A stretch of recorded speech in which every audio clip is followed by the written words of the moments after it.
Good day, everybody. It's Trent Klarenbach with the Klarenbach Grain Report. Today is February the 8th, 2026. Let's take a look at feeder cattle. I'll share with you what we're looking at here. This is a monthly chart, the nearby continuous chart. I have a trend line, best fit trend line from connecting all these highs back in, that's probably 88. The highs back here in 14, and you can see how we're at that trend line here right now. Again, we're having another test at it actually. So now you can draw a couple other trend lines here if you want. I could probably draw something like this, and I think it's interesting also because you can see how an argument could be made that we found some support off that bottom trend line. So which trend line are we going to trust?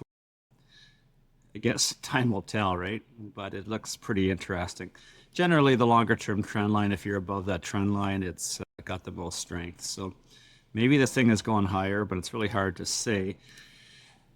But yeah, let's take a look. That's the monthly chart. So look on the weekly chart, and you can see this red line here. This is where we had we suggested back here that a break of that red line here back in October would be a good opportunity to take some risk off the table, and it looked really good for a while until we got down and found some buying at that 50-week moving average. So these moving averages matter in all markets. Actually, they matter in certainly matter in the cattle market as well.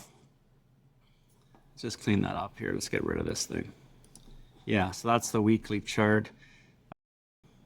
I'm going to go put on the daily chart for example here.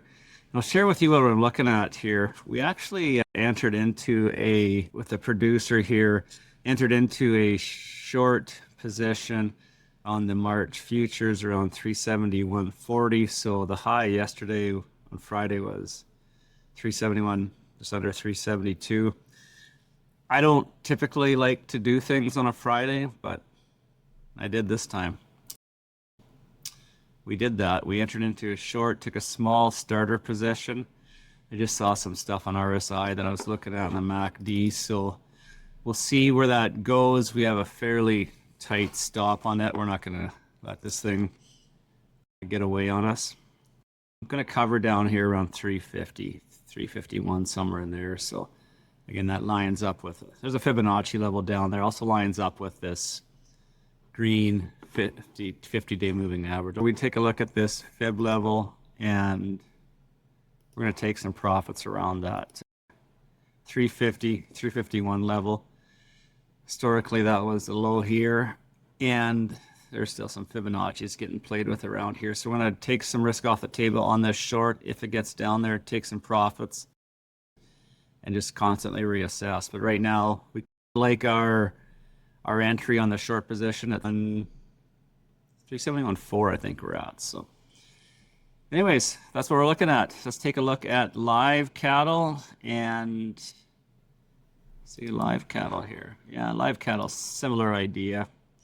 We don't have any positions on there. We're interested in the feeder cattle for this particular trade, but it's really both these cattle markets. If you're a trend follower, you have to anticipate this price is moving higher just because we have to assume that the trend's going to continue, but we just want to take some risk off the table for our producer there and try to lock in some prices for the fall.